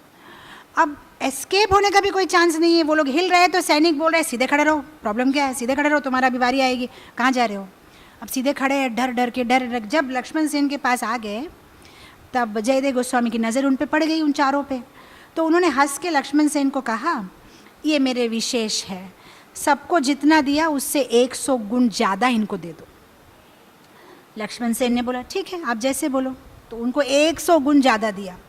अब लक्ष्मण सेन को जयदेव गोस्वामी ने बोला, दान भी ज़्यादा देना और एक काम करना, जंगल में डाकू बहुत होते हैं ना, कोई उन्हें अटैक ना करे, इसलिए साथ में सिपाही भी भेज देना, थोड़ा सा सेफली उनको जो है घर तक पहुंचा देना। लक्ष्मण सेन ने बोला ठीक है। अब उनको सब कुछ जितना दान दिया था सारे बुलक कार्ट्स में डाला, सब सिपाही वगैरह उनको एस्कॉर्ट करके लेके जा रहे हैं। जब थोड़ा सा डीप जंगल में चले गए तब एक सिपाही ने ऐसे ही बातें करते करते पूछा, ये तुम्हारा कोई जान पहचान वाला है क्या? जयदेव गोस्वामी सबको तो कम कम दिया, तुम लोग को बहुत ज़्यादा दिया, क्या क्या है तुम लोग कोई?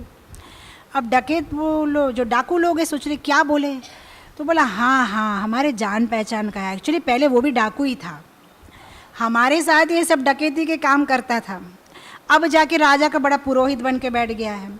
अब उसको डर लग गया कि कहीं उसकी पुरानी वाली बात हम राजा को बता ना दे, इसलिए हमारे मुंह चुप करने के लिए उसने हमको ज़्यादा दान दिया, लेकिन वो था पहले एक डकैत। अब धरती माता जो होती है उनको सबसे ज़्यादा वज़न कब लगता है? जब कोई भक्त की निंदा करते तो उनको सहन नहीं होता है। तो धरती माता का इतना आक्रोश हुआ, वहाँ की वहाँ जंगल में धरती फट गई, ये चारों के चारों अंदर।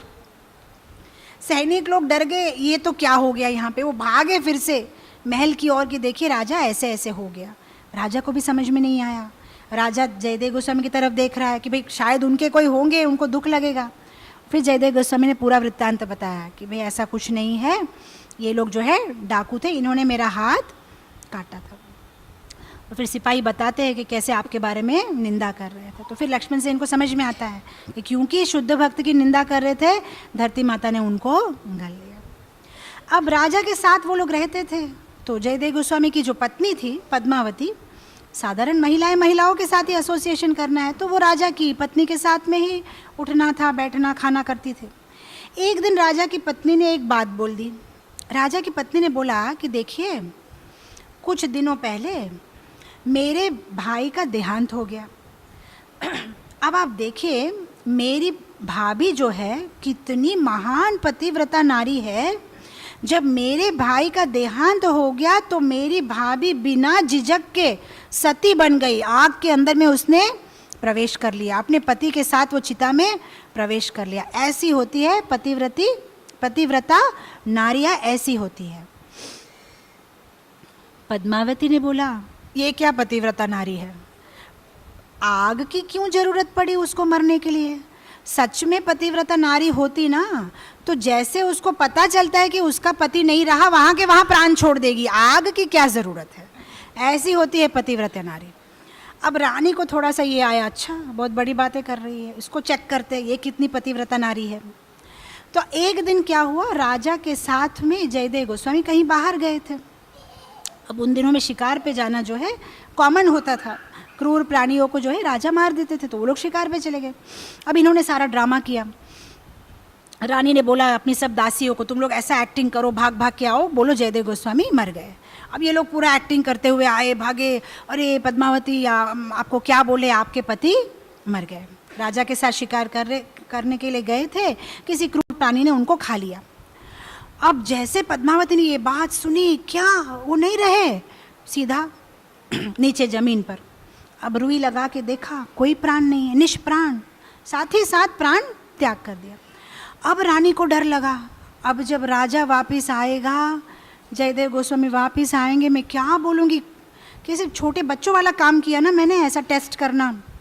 अब जब राजा और जयदेव गोस्वामी वापस आते हैं, उनको ये सब खबर मिलती है कि रानी ने उसका टेस्ट लिया और ये सब हो गया। राजा को इतना गुस्सा आया, बोला ऐसा पवित्र भक्त की पत्नी को तुम ऐसा टेस्ट करोगी। अब राजा ने तलवार लिया और उसका गला काटने के लिए भागा, अपनी पत्नी का गला काटने के लिए भागा। अब जब उसकी पत्नी का गला काटने के लिए भागा, जयदेव गोस्वामी को आज तक कभी डिज़ायर नहीं था कि मेरे हाथ होने चाहिए। उसको उस मिनट के लिए लगा ठाकुर जी मुझे हाथ होते ना तो मैं बचा लेता इसको, मेरे पास हाथ क्यों नहीं है। अब भगवान तो वेट ही कर रहे थे कि कब मांगोगे तुम। अरे दिया, हाथ दिया, मांगा तो भगवान जो है उद्धव गीता में क्या बोलते हैं, ठाकुर जी तो ऐसे वेट ही करते रहते शुद्ध भक्त के पीछे, एक बार तो कुछ मांगो, एक बार तो कुछ मांगो। ठाकुर जी खुश, मांगा तो इसने, लो तुमको दे दिया हाथ।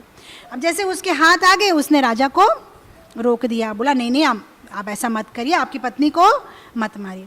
अब जयदेव गोस्वामी जो है जोर से चिल्लाए थे ना, राजा रुक जाओ। अब जैसे उन्होंने जोर से चिल्लाया राजा रुक जाओ, उनकी जो पत्नी जिनका मृत्यु शरीर वहां पड़ा था वो फिर से सजीवन हो गई। बोले प्रभु आप आ गए, मैं भी आ गई। आप आ गए, मैं भी आ गई। बहुत सुंदर एक पवित्र रिश्ता था दोनों का।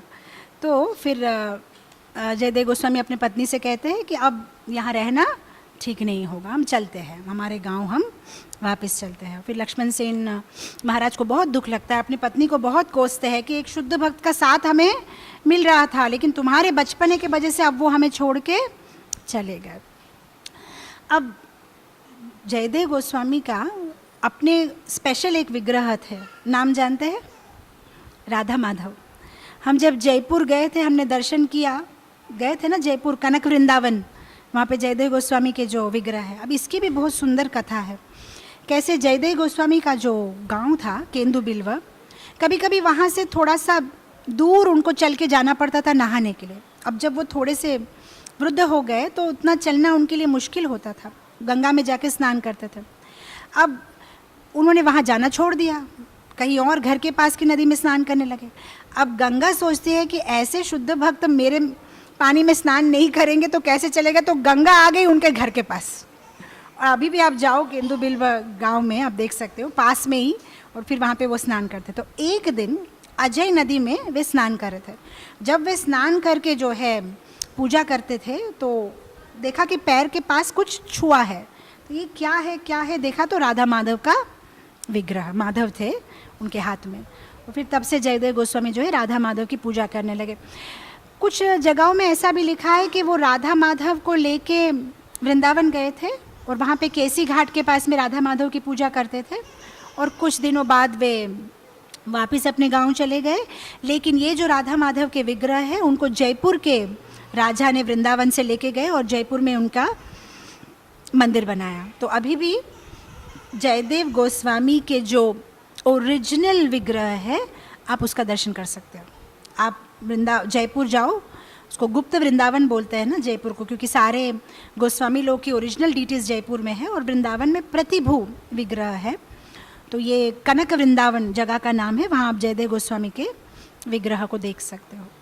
तो ऐसे बहुत ही सुंदर सुंदर कहानियाँ हैं जयदेव गोस्वामी की। स्पेशली उनकी रचना की गई गीत गोविंद का बहुत महत्व है। आज के दिन में भी अगर आप जगन्नाथपुरी में कोई अपना जीवन भगवान को, जगन्नाथ जी को समर्पण करना चाहे तो उनको गीत गोविंद लिखा हुआ कपड़ा उनके सिर पे बांधते हैं। जैसे हमारी दीक्षा होती है ना, जैसे हमारी गौड़ीय संप्रदाय में दीक्षा होती है तो हमको नाम दिया जाता है, वैसे वहाँ पे गीत गोविंद लिखा हुआ कपड़ा उनके सिर पे बांधा जाता है जो जगन्नाथ जी को अपना जीवन अंकित करते हैं। तो गीत गोविंद का एक विशेष महत्व है। एक बार ये गीत गोविंद का बुक डिस्ट्रीब्यूशन भी बहुत अच्छा होता था। लक्ष्मण सेन महाराज क्योंकि जयदेव गोस्वामी को वो बहुत प्यार करते थे और गीत गोविंद रचना का उन्होंने बहुत सारे ब्राह्मणों को बिठा के इसकी कॉपीज़ बनवाई थी और सब जगह उसका डिस्ट्रीब्यूशन होता था हर घर में। और लक्ष्मण सेन महाराज बंगाल के थे और पुरी के महाराज जो गजपति महाराज और साउथ इंडिया के गंगा चोला, ये तीनों ही बहुत अच्छे वैष्णव थे और वे इतना एग्रेसिवली प्रचार करते थे। मैंने सुना कि लक्ष्मण सेन महाराज तो हमेशा तलवार लेके रेडी रहते थे, अगर कोई कृष्ण को जगन्नाथ को नहीं मानता तो मारने के लिए तैयार, बस बोला सबको भगवान को कृष्ण को मानना, एकदम पक्के भक्त थे। मतलब ऐसा नहीं वो हिंसा करते थे, मतलब उनको अवकाश देते थे कि आप भगवान के बारे में, लेकिन जो एकदम नास्तिक लोग हैं उनको वो वार्निंग देते थे, उनको मारते थे। तो उन्होंने क्या किया था, ये गीत गोविंद के बहुत सारे कॉपीज़ बना के उन्होंने सब जगह सबको डिस्ट्रीब्यूट करते थे। अब एक दिन ऐसा हुआ कि उनके कोर्ट में जयदेव गोस्वामी बैठे हैं, बहुत सारे साधु लोग बैठे हुए हैं और गीत गोविंद में से वो एक पर्टिकुलर सॉन्ग है एक गीत गोविंद में से एक पर्टिकुलर सॉन्ग है प्रिय चारुशीला। प्रिय चारुशीला वो गीत गोविंद का 19th सॉन्ग है, 24 सॉन्ग्स में से 19th सॉन्ग है। तो प्रिय चारुशीला गीत गा रहे थे और उसी में वो लाइन आती है देहि तव पाद पद्म उदार, ये जो देहि तव पाद पद्म राधा रानी को जो बोला है उस गाने में ही वो आती है। अब जब वो गा रहे हैं सारे सुन रहे, वाह वाह कितनी सुंदर है आपकी रचना, कितनी सुंदर है। जब उस लाइन पे आ गए ना जहाँ पे राधा रानी को अब रिक्वेस्ट करेंगे कि तुम्हारे पैर दे दो, जयदेव गोस्वामी ने सोचा कि ये लोग जो यहाँ सब बैठे हुए हैं ये लोग अप्रिशिएट करेंगे कि नहीं, उस लाइन को गलत मतलब निकालेंगे, क्यों ना मैं इस लाइन को स्किप करके आगे बढ़ जाऊँ। तो उन्होंने क्या किया, वो लाइन को स्किप करके आगे बढ़ गए। अब उनको क्या पता है, उनकी तो रचना है नहीं, तो वो लोग अच्छा अच्छा बहुत सुंदर बहुत सुंदर। अब उस सभा में एक बूढ़ा आदमी बैठा था, वो बूढ़ा आदमी जोर जोर से चिल्लाने लगा, ये एक चीटर है, ये एक चीटर है, ये एक चीटर है। अब लक्ष्मण सेन ने बोला कौन है, कौन ऐसा बोल रहा है जयदेव गोस्वामी के बारे में, क्या तुम क्या बोलना चाह रहे हो। नहीं नहीं ये एक चीटर है, इसने सबको चीट किया है। क्या चीट किया, बोला आप उसको ही पूछो उसने क्या चीट किया है। उसकी रचना में से उसने 2 लाइन नहीं गाई है, उसका मतलब रचना में कुछ तो भूल है। मैं तो बोलूँ ऐसे लोगों का शास्त्र पढ़ना नहीं चाहिए, इसको डालो गंगा में, इसको डालो गंगा में बहा दो। वो पकड़ के क्या करता है, गंगा में फेंक देता है। अब जब वो गंगा में फेंक देता है, लक्ष्मण सेन महाराज को इतना, बहुत सारी कॉपियाँ है ऐसा नहीं है, पर उसको गुस्सा आता है कि कौन ऐसा अपमान कर रहा है। तो लक्ष्मण सेन महाराज क्या करते हैं, एकदम तलवार लेके उसको मारने के लिए जाते हैं। और जयदेव गोस्वामी बोलते हैं एक मिनट, वो झूठ नहीं बोल रहा है, वो सच बोल रहा है, मैंने ऐसा किया है, मैंने 2 लाइन बीच में नहीं गाई है। अब जब ये सब चल रहा है, वहाँ क्या हो रहा है, जो गीत गोविंद को गंगा में फेंक दिया था वो गंगा के बहाव के विपरीत उल्टी दिशा में तैरता हुआ वापस आ रहा है। और वो सब देख के साधु लोग एकदम ओहो, उसका मतलब गंगा माता ने भी इस शास्त्र को जो है स्वीकार कर लिया है। तो अब क्या हो गया, जयदेव गोस्वामी का लिखा हुआ गीत गोविंद को और भी मान मिलने लगा, अरे वाह ये तो बहुत है, तो गंगा ने भी इसको मान लिया है। और फिर तब तक लक्ष्मण सेन बोलते कि वो बूढ़ा गया कहाँ जिसने ये सब काम किया, बूढ़ा गायब।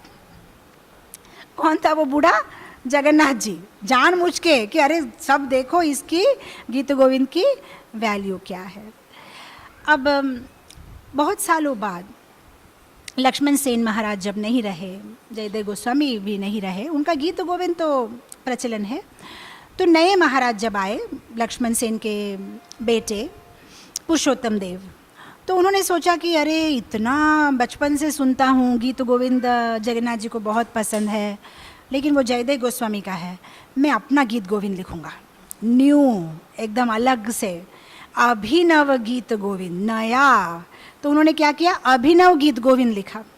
और पुजारी लोगों को बोला पर ये लो मेरा अभिनव गीत गोविंद जाके जगन्नाथ जी को दो, बहुत सुंदर लिखा है।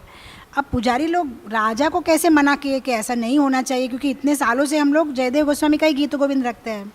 अब पुजारी लोगों ने क्या किया, रात को सोने से पहले जयदेव गोस्वामी का गीत गोविंद रखा वहाँ पे, और ये नया अभिनव गीत गोविंद वहाँ पे रखा, दरवाज़ा बंद कर दिया। दूसरे दिन सुबह जब जाके खोला तो जो जयदेव गोस्वामी का गीत गोविंद था वो जगन्नाथ जी के हृदय के पास में रखा हुआ है, और अभिनव गीत गोविंद के सारे टुकड़े टुकड़े करके सब जगह पड़े हुए हैं। अब ये लोगों ने पूरा वहाँ पे ऑल्टर साफ़ किया और राजा को जाके विनम्र भाव से बोला कि आपका अभिनव गीत गोविंद तो भगवान ने एक्सेप्ट नहीं किया।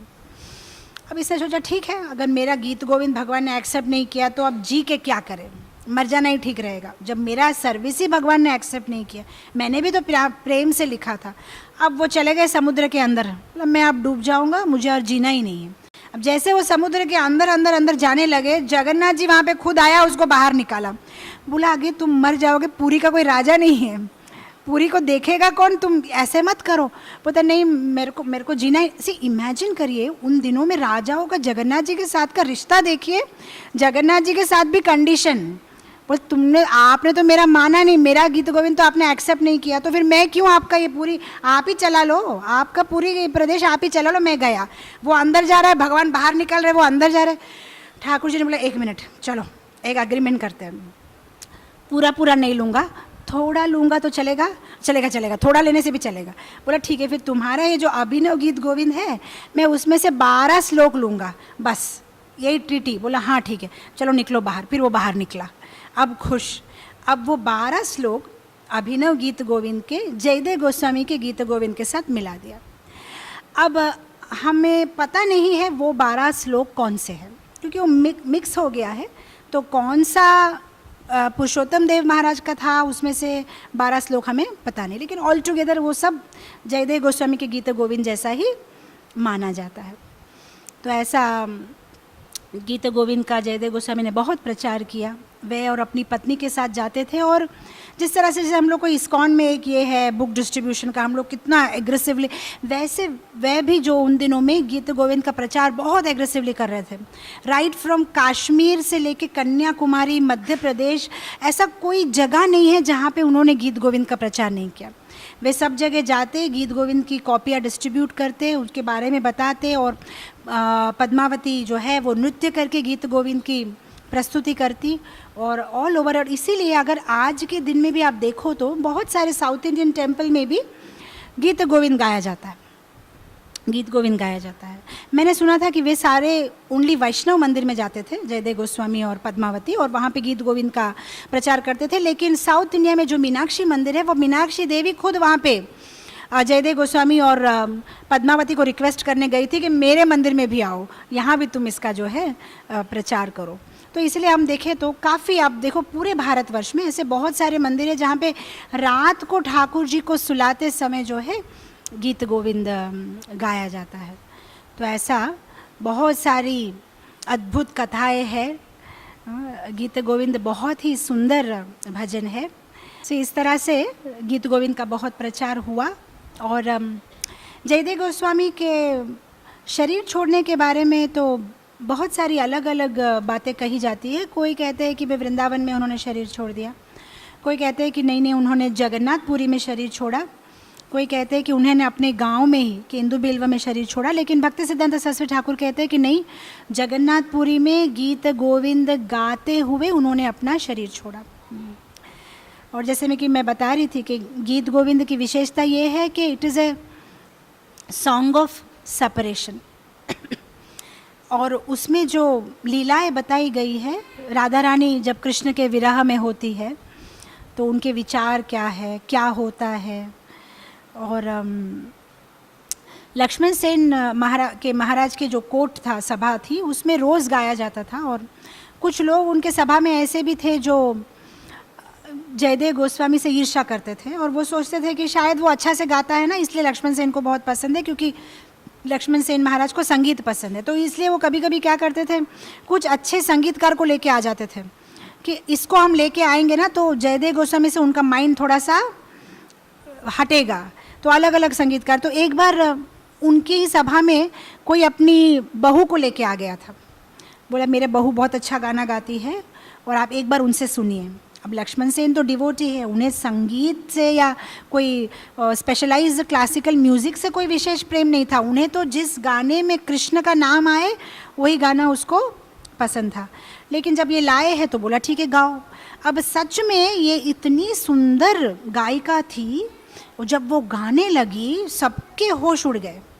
और जब उसका गाना ख़त्म हुआ तब कोई आदमी बहुत भागते हुए आया, घबराया हुआ, बोला मैं बर्बाद हो गया।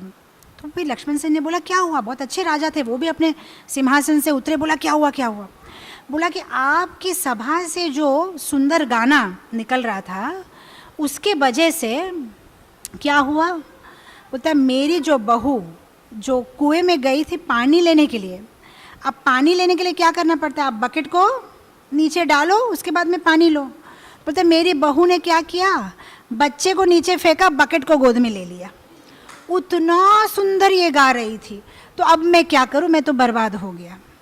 अब लक्ष्मण सेन ने फिर जयदेव गोस्वामी की तरफ देखा, बोला अब क्या किया जाए। तब जयदेव गोस्वामी ने जो है अपने दशावतार स्तोत्र से ये गाया, केशवधृता मीन शरीरा जय जगदीश हरे,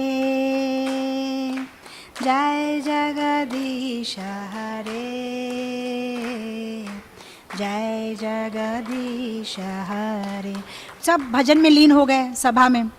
और फिर जयदेव गोस्वामी ने उसके बीच में वो गाना रोका और बोला निकल गया बच्चा कुएं से बाहर, जाके ले लो। बोला क्या, बोला हाँ निकल गया बच्चा, जाके ले लो। अब वो जो लेडी थी जो बहुत सुंदर गा रही थी उसका नाम था विद्युतपुरा। तो वो भी शॉक हो गई और सब वहाँ गए उस स्थल में और देखा सच में वो बच्चा बाहर में कुएं से बाहर में आके बैठा है।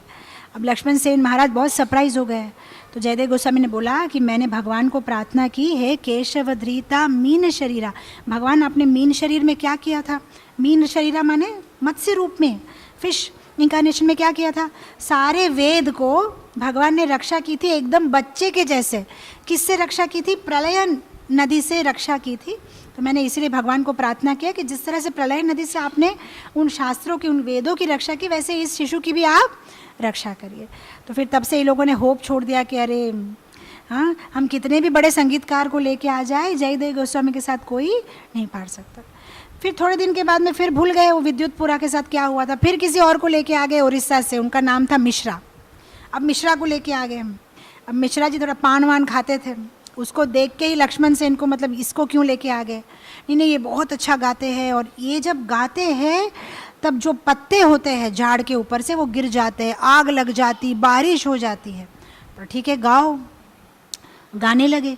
अब उन दिनों में किसी को जस्टिस करना है तो उसके लिए सभा अलग होती है। जब गाना वगैरह एंजॉय करना है राजा का तो अलग से कोर्टयार्ड होता है जहाँ पे वो बैठते हैं, अपनी रानियाँ भी सुनती है, वो लेटे हुए जो है गाना सुनते हैं। तो अब लक्ष्मण सेन राजा लेटे हुए हैं, रानियाँ भी बैठी है, सब बैठे हैं और मिश्रा जी ने गाना शुरू किया। और सच में उसका गाना इतना पावरफुल था कि वहाँ पे जितने भी पत्ते थे वो सारे झाड़ से खर गए। और खरे ही नहीं, उसके गाना में एक ऐसा एजिटेशन था कि वहाँ पे जो हवा थी वो हवा में आग लग गई और सारे जो पत्ते गिर गए सब में आग लग गई। और जब मिश्रा जी उठे तो सारी आग बंद कर दी। अब सारे उसको जो है क्लैप्स क्लैप्स क्लैप्स, कितना सुंदर ये किया। तो अब लक्ष्मण सेन महाराज ने बोला कि संगीत से कोई चीज़ डिस्ट्रॉय करने में कोई बड़ी बात नहीं है, कुछ क्रिएट करो तो बड़ी बात है। फिर जयदेव गोस्वामी की तरफ देखा। फिर जयदेव गोस्वामी ने अपना गीत गोविंद शुरू किया। अब उन्होंने गीत गोविंद में से एक ऐसा गीत चुना जिसमें लिखा हुआ था कि राधा रानी एक दिन कुंज में बैठी है और कृष्ण का इंतज़ार कर रही है। कृष्ण अभी तक आए नहीं हैं। क्योंकि वो आए नहीं है तो पिछले दिन जब कृष्ण से मिली थी तब क्या क्या हुआ उसको याद कर रही थी। अब याद करते करते उसको एक बात याद आई कि जब रात को जब रासलीला होती है तो रासलीला में जो मधुर भगवान जो बजाते हैं वेणु, वेणु के साथ में स्टेप मैच होने चाहिए। तो सारे गोपियों का स्टेप मैच हो रहा था लेकिन राधा रानी का स्टेप मैच नहीं हुआ। तो ठाकुर जी ने अपनी दोनों सुंदर नेत्र से राधा रानी की तरफ ऐसा देखा, मतलब कि ये क्या है, तुमने सही से स्टेप क्यों नहीं लिया, ये गलत स्टेप हो रहा है। तो राधा रानी ये सारी बातें सोच सोच के मन में हंस रही थी कि मैंने गलत स्टेप लिया। मतलब ऐसा लिखा हुआ है गीत गोविंद में। जयदेव गोस्वामी जो देख रहे लीला को और ठाकुर जी मेरे तरफ देख रहे थे कि ये स्टेप तो सही नहीं है। और ऐसे सोचते सोचते पहले तो दुख कर रही थी कि कृष्ण अभी तक आए नहीं, और फिर जब कृष्ण की ये मीठी सी बात याद आ गई तो हंसते हंसते खुशी से जब राधा रानी वहाँ पे जितने पेड़ वगैरह है उसके तरफ देखना शुरू करती है तो सारे पेड़ों में नए नए पत्ते खिलना शुरू हो जाते हैं, सारे पेड़ों में फल आ जाते हैं, सारे पेड़ में बड़े बड़े फूल उगना शुरू हो जाते हैं। जहाँ जहाँ राधा रानी देखती है वहाँ वहाँ फूल उग जाते हैं। तो ये पर्टिकुलर इंसिडेंट गीत गोविंद में एक गाने में जयदेव गोस्वामी ने लिखा था और वो वहाँ पे गाने लगते हैं। और जैसे वो वहाँ पे गाने लगते हैं लक्ष्मण सेन महाराज की सभा में जहाँ जहाँ वो पत्ते गिर गए थे सब वहाँ नए नए पत्ते फूल सब आने लगता है। फिर लक्ष्मण सेन बोलते हैं ये है ऐसा भक्ति गीत जहाँ पे ठाकुर जी को अगर हम याद करें तो सब कुछ जीवन में शुभ होता है।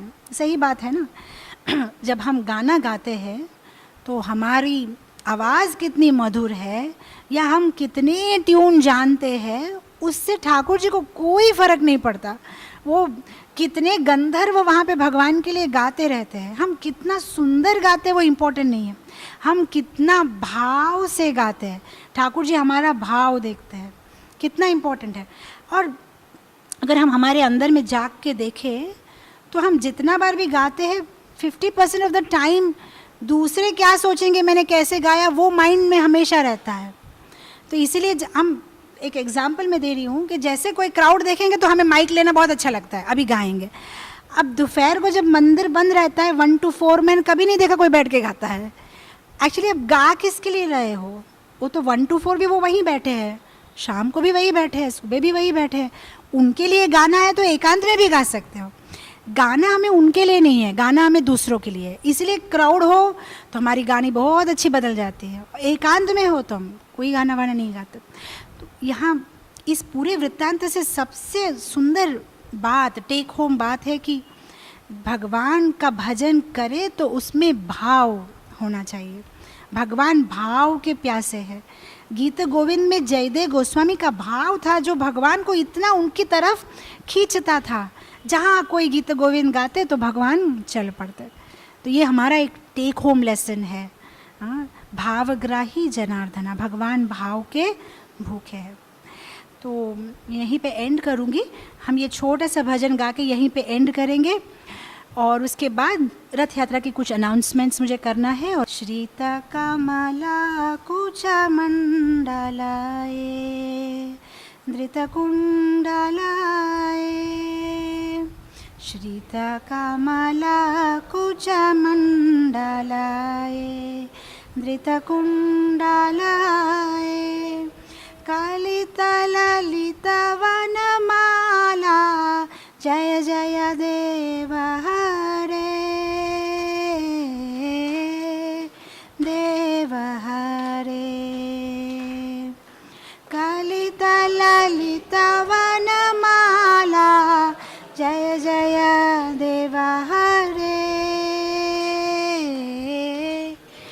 देव हरे। सब साथ में गाए। दीनमणि मंडल मंदनाए भवकंदनाए, मुनिजन मानस हंसा जय जय देव हरे देव हरे, कालिया विषाधर गंजनाए जनरंजनाए, यदुकुल नलिन दिनेशा जय जय देव हरे देव हरे, मधुमुरा नरक विनाशनाए गरुडासनाए, सुरकुल केलि निदाना जय जय देव हरे देव हरे, अमल कमल दल लोचनाए भवमोचनाए, त्रिभुवन भुवन निधाना जय जय देव हरे देव हरे, जनक सुता कृत भूषणाये जित दूषणाये, समर समीत दस कांत जय जय देव हरे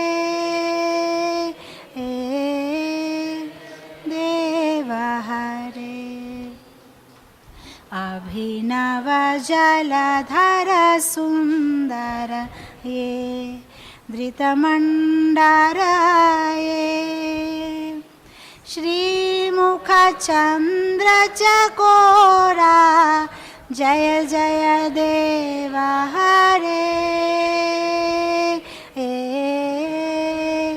देव हरे, तव चरणं प्रणतावयमे इति भावये, कुरु कुशलं प्रणतेषु जय जय देव हरे देव हरे, श्री जयदेव कावेरई दमाये कुरुते मुदा मे मंग